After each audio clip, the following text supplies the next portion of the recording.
مسجد اقصی یہ مسلمانوں کا قبلہ اول ہے. کیا ہے؟ بولیے کیا ہے؟ حضور نبی کریم صلی اللہ علیہ وآلہ وسلم سے پوچھا گیا یا رسول اللہ صلی اللہ علیہ وسلم اس روئے کائنات پر سب سے پہلی مسجد کون سی اللہ نے قائم کی؟ اپنا گھر کون سا بنایا؟ تو اللہ کے رسول صلی اللہ علیہ وسلم نے فرمایا بیت اللہ شریف. یعنی اس پوری روئے کائنات میں سب سے پہلے جو اللہ نے اپنا گھر جو وہ بیت اللہ شریف مکہ المکرمہ میں. کہاں پہ؟ ٹھیک 40 سال کے بعد پھر پوچھا گیا دوسرا مرکز، دوسرا اللہ کا گھر کہاں بنایا گیا؟ میرے کریم رسول صلی اللہ علیہ وآلہ وسلم نے بیت المقدس کا نام لیا مسجد اقصی. 40 سال کے بعد بیت اللہ شریف قیام کے 40 سال کے بعد اللہ رب العزت نے مسجد اقصی کو قائم فرمایا اس روئے زمین پر. اور مسجد اقصی آپ کو پتہ ہے کہ وہ کتنی نصیبوں والی مسجد ہے کہ بہت سارے انبیاء اور رسول وہاں اس دھرتی پہ تشریف لائے، فلسطین کی دھرتی پہ تشریف لائے، اس مسجد میں تشریف لائے. اور سب سے بڑی بات یہ ہے کہ اس مسجد کو یہ اعزاز حاصل ہے کہ میرے کریم رسول صلی اللہ علیہ وآلہ وسلم نے شب معراج 1,00,000 کم و بیش 24,000 انبیاء اور رسول جو تھے وہ پیچھے مقتدی بن کر کھڑے تھے. مسجد اقصی کے مصلی امامت پر میرے کریم رسول سید الانبیاء والمرسلین تشریف فرماتے ہیں. یعنی اس مسجد اقصی نے حضرت آدم علیہ السلام سے لے کر حضور نبی کریم صلی اللہ علیہ وآلہ وسلم کی مبارک ذات تک اس نے ہر نبی اور ہر رسول کی زیارت کی ہے. وہ مسلمانوں کا قبلہ اول جس کی طرف میرے کریم رسول صلی اللہ علیہ وسلم جب مکہ پاک سے ہجرت کر کے مدینہ شریف جب تشریف لے گئے تو کم و بیش آپ نے 17 مہینے، کتنے مہینے؟ 17 مہینے آپ نے مسجد اقصی کی طرف منہ کر کے آپ نے نمازیں ادا فرمائی. اور پھر آپ کی خواہش پر، آپ کی رضا پر 17 مہینے کے بعد اللہ رب العزت نے پھر کعبۃ اللہ بیت اللہ شریف کو مسلمانوں کا محور و مرکز اور کعبہ اور ڈائریکشن اور سمت کا تعین فرمایا قرآن کریم کے ارشادات کی روشنی میں. یہ تفصیل تو بڑی ہے، خیر آج یہ وقت نہیں ہے کہ اس پہ ہم تفصیلی کو گفتگو کریں، لیکن بس غیرت ایمانی ہماری ہونی چاہیے. کم از کم جتنے ہم یہاں پہ بیٹھے ہمارے دل، ہماری سوچ، ہماری دھڑکن، ہمارے جذبات، ہمارا عشق، ہماری محبت یہ تقاضا کرتی ہے بینگ اے مسلم انما المؤمنون اخوہ. قرآن کی روح سے بھی اور صاحب قرآن کی روح سے بھی المسلم اخو المسلم کہ مسلمان جو ہے وہ دوسرے مسلمان کا بھائی ہے.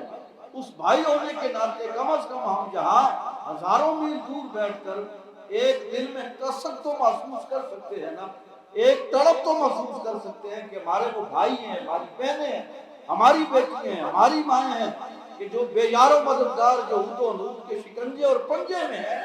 کم از کم اور ہم کچھ نہیں کر سکتے، ان کے لیے دعا تو کر سکتے ہیں کہ یا اللہ تو مہربانی فرما جس طرح مقام بدر کے اندر، میدان بدر کے اندر 313 مسلمانوں کی تو نے اپنے نورانی فرشتوں کے ذریعے مدد فرمائی تھی، اب بھی وہی لمحات ہیں.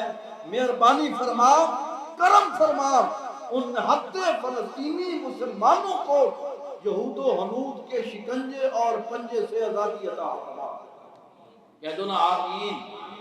ذرا محبت سے کہو نا یار آمین، ذرا دل سے کہو آمین، ذرا محبت سے کہو آمین.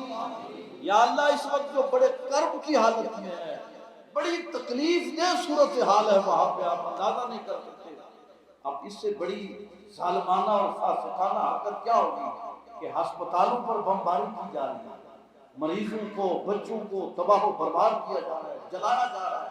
اس سے بڑی اور لیکن بد نصیبی ہے کہ کوئی ایک مسلمان حکمران بھی ان کے کانوں پر جوں تک نہیں رینگ رہی، بے حسی، بے غیرتی، بے شرمی۔ اور اس سے میں آپ اور کیا الفاظ استعمال کروں ان ظالموں کے لیے جو صرف یہودیوں کو خوش کرنے کے لیے، یہودیوں کو خوش کرنے کے لیے، خدا کی قسم آج میں دعا کرتا ہوں کہ پھر سے شیخ عبد القادر جیلانی کے مدرسے میں زیر تعلیم وہ صلاح الدین ایوبی پھر سے کسی مدرسے میں پیدا ہو، پھر سے کسی درسگاہ میں پیدا ہو، پھر سے محمد بن قاسم کا جانشین پیدا ہو، پھر سے صلاح الدین ایوبی کا جانشین پیدا ہو، اور یہود و حنود کے شکنجے اور پنجے سے مسجد اقصی کو آزاد فرمائے۔ دعا کرو آمین۔ اور انشاءاللہ ایسا ہوگا انشاءاللہ تعالی۔ ضروری نہیں ہے کہ اگر یہ مسلمان حکمران یا عوام یہ غفلت میں پڑی ہے تو اللہ اس کو مٹا کے نئی مخلوق بھی پیدا کر سکتا ہے۔ تو انشاءاللہ ایسا منظر ہم دیکھیں گے، دعا کریں ہماری آنکھیں دیکھیں ایسا منظر، روح پرور منظر۔ تو حضور غوث پاک رضی اللہ تعالی عنہ، ایک بات میں آپ کو بتا دوں، یہ جو ہمارا مرکز ہے نا، یہ تعلیمی مرکز ہے۔ کیا ہے؟ یہ ریت اور رواج سے ہٹ کر یہاں اولیاء کاملین کی کرامات کو زور نہیں دیا جاتا۔ آج کل تو ایک یعنی اتوار بازار لگا ہوا ہے نا، خاص کر اہل سنت و جماعت میں، بلکہ میں اکثر کہتا ہوں کہ ہم لوگوں نے اپنے مسلک کی، اپنے عقیدے کے بنیادی کرامات کو قرار دیا۔ اگر ہم حضور غوث پاک کو پڑھتے ہیں، حضور غوث پاک کو، حضور غوث پاک خود فرماتے ہیں قصیدہ غوثیہ کے اندر، آپ فرماتے ہیں کہ یہ جو مجھے قطبیت کا مقام نصیب ہوا نا جی، قطب الاقطاب کا معنی ہے غوث العظم۔ قطب الاقطاب کا معنی کیا ہے؟ بولیے، قطب الاقطاب کا معنی کیا ہے؟ یہ آخری ڈگری ہے غوث العظم کی۔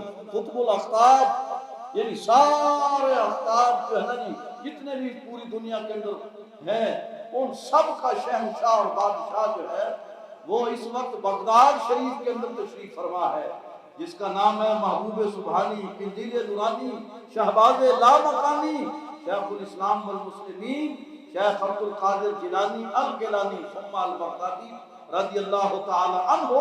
حضور غوث پاک خود فرماتے ہیں، آپ فرماتے ہیں کہ یہ جو مجھے مقام قطبیت ملا ہے، یہ صرف اور صرف یہ علم کی بنیاد پہ مجھے ملا ہے، کہ میں علم حاصل کرتے کرتے کرتے پھر ایسا مقام آیا کہ اللہ تبارک و تعالیٰ نے علم کی بنیاد پر، علم کے توسل سے، علم کے حوالہ سے، علم کی بنیاد پر اللہ نے مجھے مقام قطبیت پر فائز فرما دیا۔ یہ غوث پاک کا علمی جو مقام ہے، اب آپ اندازہ کریں۔ اچھا، حضور غوث پاک جب جیلان سے تشریف لائے نا بغداد شریف میں، تو اجمی تھے، عربی نہیں تھے۔ بغداد شریف اس وقت عرب میں داخل ہو چکا تھا، عراق، وہاں کے لوگ عربی تھے۔ اب آپ نے تقریباً 25-30 سال حصول علم میں گزارے۔ حصول علم کے بعد پھر خواہش ہوئی کہ میں ان سے وہ بات کروں جو میں نے سیکھا ہے، لیکن آپ کہنے لگے میری زبان تو عربی نہیں ہے، میں اجمی ہوں، یہ عربی ہے، پتہ نہیں میری زبان سمجھیں گے کہ نہیں۔ ایک دفعہ رات کو خواب میں میرے قریب رسول تشریف لائے اور حضور نے خود ارشاد فرمایا کہ عبد القادر ان لوگوں کو وعظ و نصیحت فرمایا کرو، جو کچھ تم نے سیکھا ہے ان کو بتاؤ۔ عرض کی یا رسول اللہ میں تو اجمی ہوں، یہ عربی ہے، میری زبان نہیں سمجھیں گے، میرا معافی ضمیر نہیں سمجھیں گے، میرا پوائنٹ آف ویو نہیں سمجھ سکیں گے۔ آپ نے فرمایا میں جو آپ کو کہہ رہا ہوں آپ نے ان کو واضح فرمانا ہے، اور پھر آپ نے فرمایا عبد القادر اپنا منہ کھولو۔ یہ بات سنیے گا ذرا، فرمایا عبد القادر اپنا منہ کھولو۔ جب شیخ عبد القادر جیلانی رضی اللہ تعالیٰ عنہ نے اپنا منہ کھولا نا، تو میرے کریم رسول صلی اللہ علیہ وسلم نے کہ وہ لعاب دہن جب مکہ اور مدینہ کے کھارے کنویں میں ڈال دیتے تھے تو وہ لعاب دہن کی برکت سے میٹھا ہو جایا کرتا تھا، یعنی وہ لعاب دہن آپ نے 7 مرتبہ شیخ عبد القادر جیلانی رضی اللہ تعالیٰ عنہ کے منہ مبارک میں ڈالا، اور فرمایا پھر جاؤ اللہ انشاءاللہ کرم کرے گا۔ اور پھر آپ صبح پھر بیدار ہوئے اور ظہر کی نماز پڑھا کے جب آپ منبر پہ بیٹھے نا اور پھر واز فرمایا، واز کیوں نہ فرماتے کہ آپ کی زبان اور منہ میں لعاب دہن جو کالی کملی والے نے ڈالا ہوا تھا جناب، اس کی تاثیر اتنی تھی، اس کا فیض اتنا تھا کہ پھر بس فیض کے چشمے جاری ہو گئے۔ اور پھر مولا علی شیر خدا رضی اللہ تعالیٰ عنہ، بعض لوگ تو کہتے ہیں کہ ظہر کے وقت اسی وقت سامنے دیدار حالت بیداری میں مولا علی شیر خدا تشریف لائے اور فرمایا عبد القادر منہ کھولو۔ آپ نے منہ کھولا اور 6 مرتبہ مولا علی شیر خدا رضی اللہ تعالیٰ عنہ نے اپنا لعاب عبد القادر جیلانی رضی اللہ تعالیٰ عنہ کے منہ میں ڈالا۔ آپ نے عرض کی دادا حضور، نانا حضور نے تو اپنا 7 مرتبہ ڈالا تھا، آپ نے 6 مرتبہ ڈالا ہے۔ فرمایا وہ امام الانبیاء ہیں، وہ ہمارے آقا ہے، ہم ان کے نوکر ہیں، تو ہم ان کی برابری تو نہیں نہ کر سکتے۔ انہوں نے 7 مرتبہ ڈالا ہے، ہم تو نہیں نہ ڈال سکتے، ہم نے تو سرکار کے پیچھے پیچھے چلنا ہے نا۔ بس وہی لعاب دہن کی برکت تھی۔ پھر شیخ عبد القادر جیلانی سبحان اللہ جب منبر پہ بیٹھ کے واز فرماتے تھے سامنے 70,000 80,000 ہزار 90,000 کا مجمع ہوتا تھا۔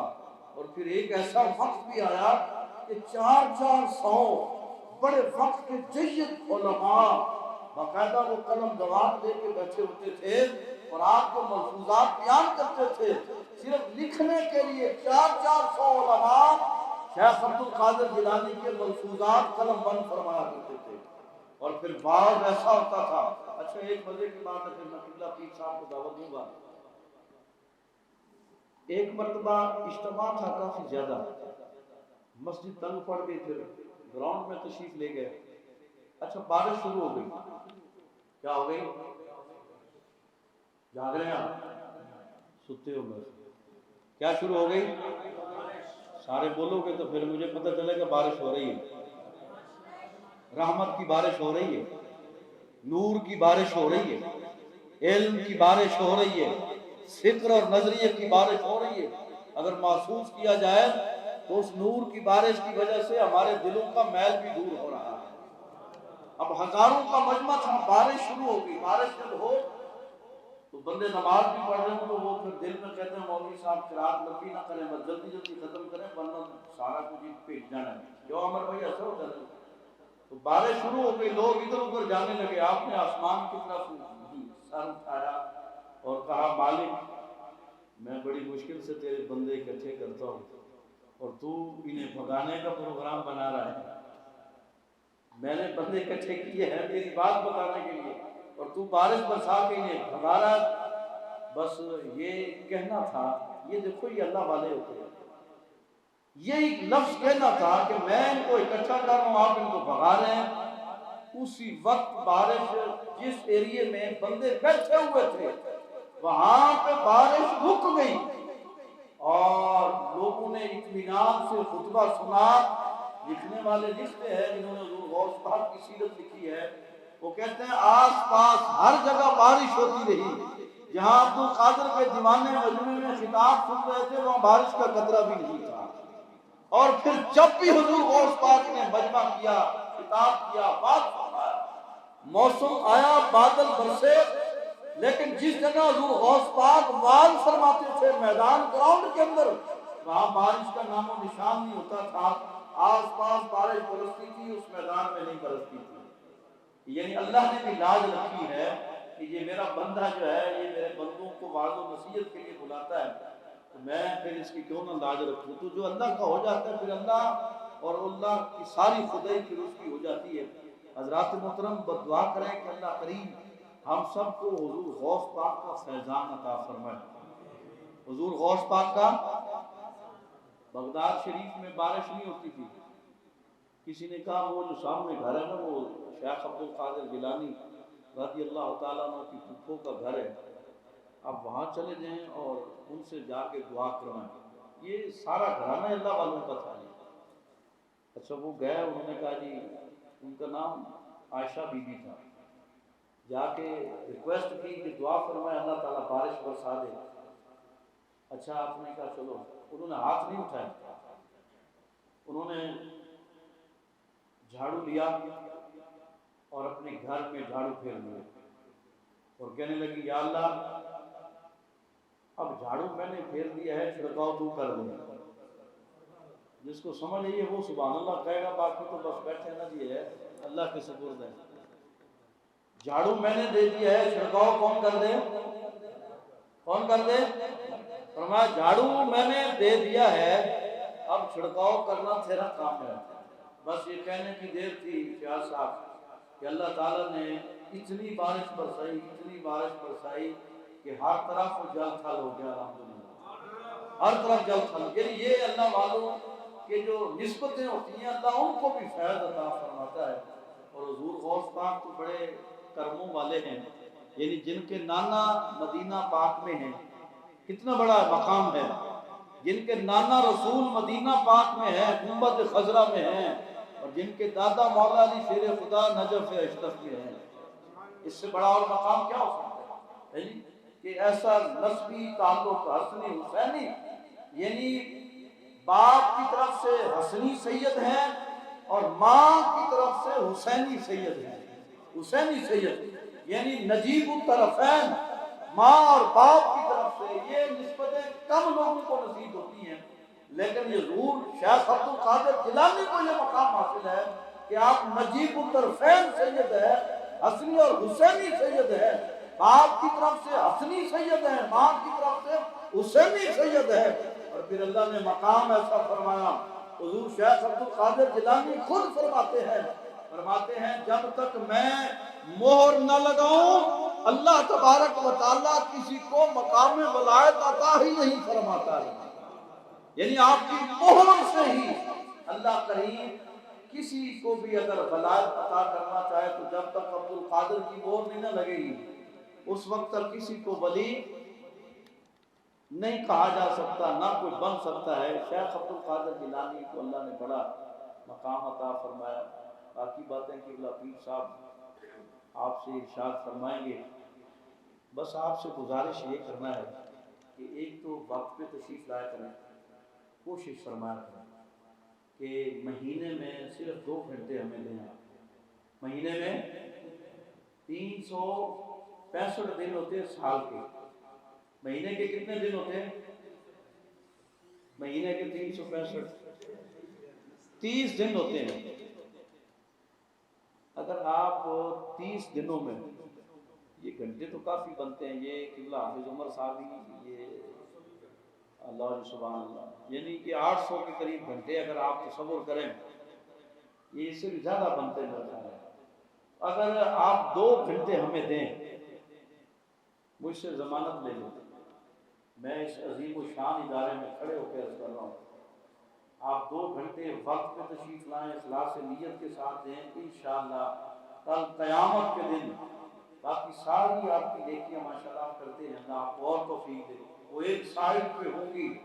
اگر میری اور آپ کی بخشش کا ذریعہ بنے گا تو یہ محفل ادارہ منہاج الرسول بنے گی انشاءاللہ اللہ کے فضل و کرم سے، کیونکہ ہم جو محفل کر رہے ہیں اخلاص کے ساتھ کر رہے ہیں، ہمیں کوئی طمع نہیں ہے، کوئی طمع نہیں ہے ہمارا، تو یعنی یہ مشرب ہے اور یہ سوچ ہے کہ لا طمع لا جمع اور لا منع، یعنی کوئی ہم نیکی کے کاموں میں تعاون کرنا چاہے تو اسے منع نہیں کرتے، اگر کوئی دے تو پھر ہم جمع نہیں کرتے، اور نہ ہمیں اس بات کا طمع اور لالچ ہے کہ لوگ دیں گے تو ہمارا نظام چلے گا۔ ہم نے تو پوری کل کائنات کے بادشاہوں کا جو بادشاہ ہے نا جی اللہ رب العزت، ہم نے اسی پہ توکل کیا ہوا ہے، اس کے محبوب پر ہمارا توکل ہے۔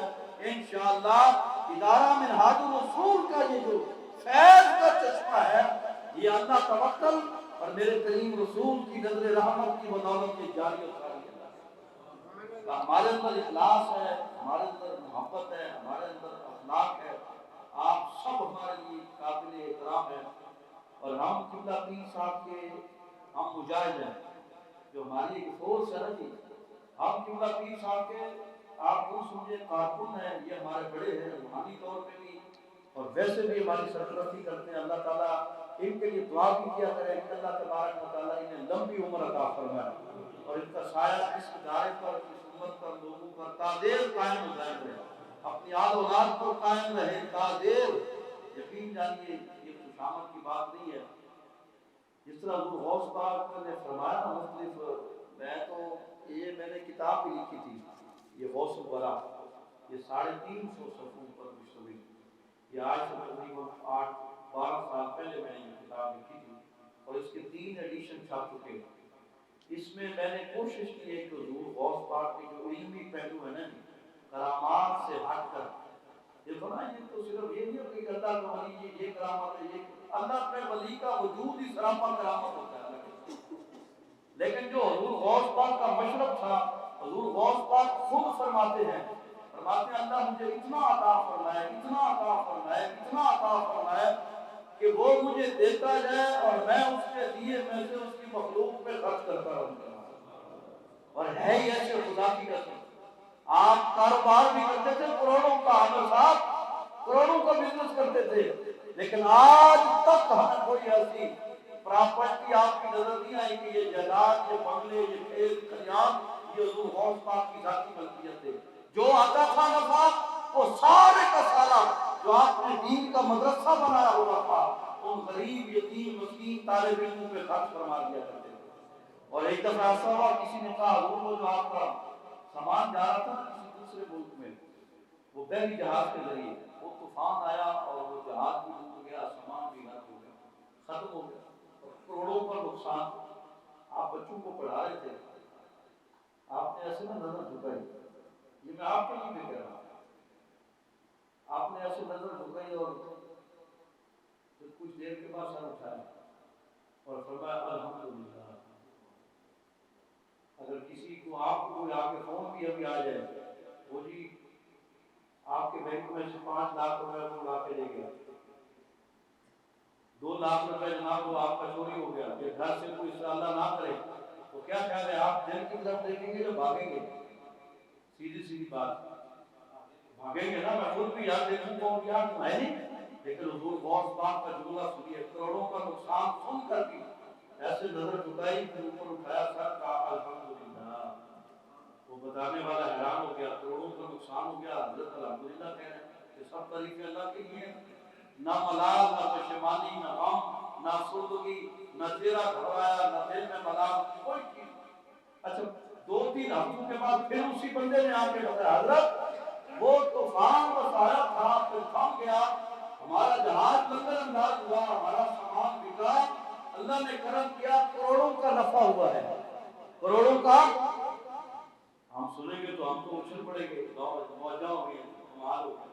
حضور غوث پاک اسی کیفیت میں بچے پڑھا رہے تھے، خدا کی قسم ایسا غوث، ایسا اللہ کا ولی، دل پہ نظر رکھی اور کچھ دیر کے بعد نظر اٹھا کے پھر وہی جملہ بولا تھا الحمدللہ۔ وہ جو بتانے والا تھا اس نے کہا جہاز ڈوبا تھا پھر بھی الحمدللہ، اتر گیا ہے پھر بھی الحمدللہ۔ حضرت یہ ماجرا کیا ہے؟ آپ نے سر کو جھکایا اور دونوں مرتبہ آپ نے نقصان پر بھی نفع پر بھی۔ عامر بھائی آپ کے لیے میں جملہ کرنا چاہتا ہوں کہ جناب ہر ایک کے لیے بلکہ آپ نے الحمدللہ کیوں کہا؟ فرمایا جب آپ نے کہا تھا سامان ڈوب گیا، ختم ہو گیا، نقصان ہو گیا، میں نے دل کی طرف توجہ کی کہ دل سے پوچھوں دل کا کیا حال ہے، یہ پریشان تو نہیں ہوا، ملال تو نہیں پیدا ہوا۔ جب میں نے دل کی طرف توجہ کی نا، دل کو پتہ ہی نہیں تھا، دل اللہ کے ذکر میں مصروف تھا، اور میں نے کہا الحمدللہ، بس دل اللہ کے ذکر کی طرف مصروف ہے، میں نے اس مال کو کیا کرنا ہے، اصل تو دل کی بات ہے نا۔ میں سمجھا شاید دل بھی اس طرف راغب ہوگا، شاید تو اتنا نقصان برداشت نہ کر سکتا ہوگا اور جناب سنتا ہوگا، ملال ہوگا، رب کی طرف سے توجہ ہٹ جائے گی، لیکن جب دیکھا کہ دل کو پتہ ہی نہیں ہے، دل تو بس اللہ اللہ کر رہا ہے، پھر میں نے اس پہ شکرانے کے لفظ ادا کیے کہ الحمدللہ، دل اس کی طرف لگا ہوا ہے ستے کہرانے۔ پھر آپ نے بتایا کہ مال مل گیا، نفع ہوا ہے، پھر میں نے دل کی طرف توجہ کی کہ اے خوش ہو گیا کہ نہیں، لوٹیاں پالا کہ نہیں۔ پھر جب میں نے توجہ کی وہ تو پتہ ہی نہیں تھی، وہ مسلسل اللہ